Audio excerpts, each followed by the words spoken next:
I've collected a few Christmas readings over the years.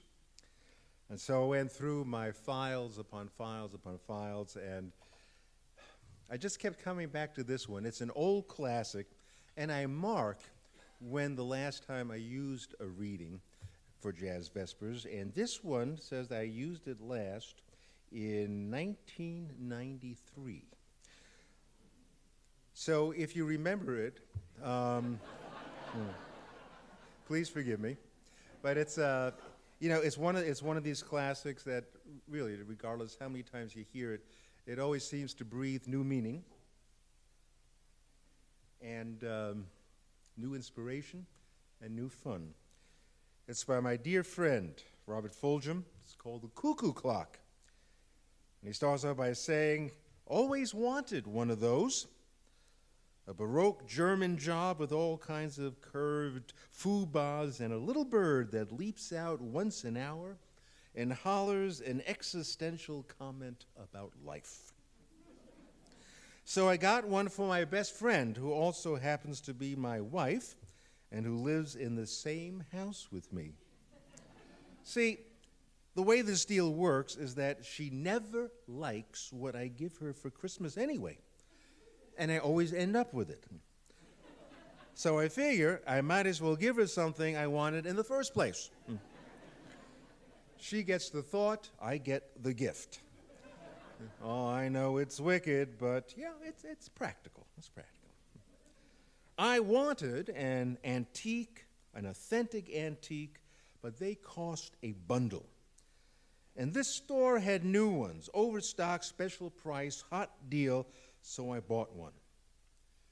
There were 2 messages written in small print on the carton, which I missed. Made in South Korea was one, and the other was some assembly required.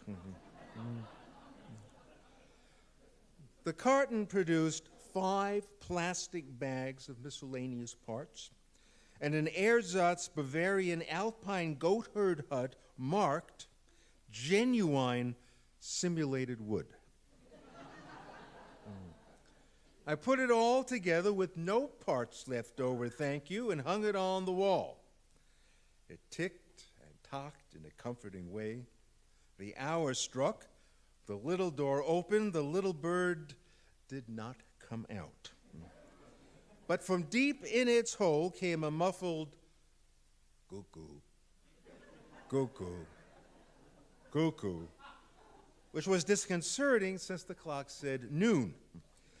I peered deep into the innards of the Bavarian alpine goat herd hut. Cowering in the back, I could see the bird. Using an ice pick and a chopstick, I attempted to lure the creature forth.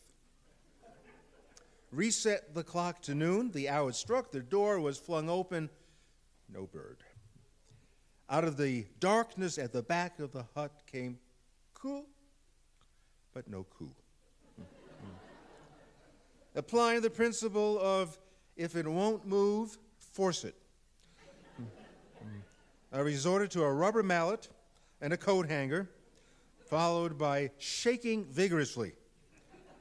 Reset the clock, the hour struck, the door opened, silence, revealing a corpse lying on its side with a spring wrapped around its neck. Not many people have murdered a cuckoo clock bird, but I had done it. And I can see Christmas morning now. Oh, what's this? A cuckoo clock for you, dear. The bird's dead. Oh. That's my Christmas message and admonition and blessing all in one. Cheap quickies and self-interest and impatience will screw it up every time. And forcing it doesn't pay off. You'll kill the spirit. Reading the instructions helps, or just thinking about what you are doing. And the real cuckoo is usually not the critter inside the clock. It's you. Christmas isn't about things you give or get anyhow. It's what you allow yourself to be, if only for a time. The only value to the Cuckoo Clock's experience was that one message on the box, some assembly required. To assemble the best there is within you and give it away. And to assemble with those you love for a rebirth of joy. And that is enough.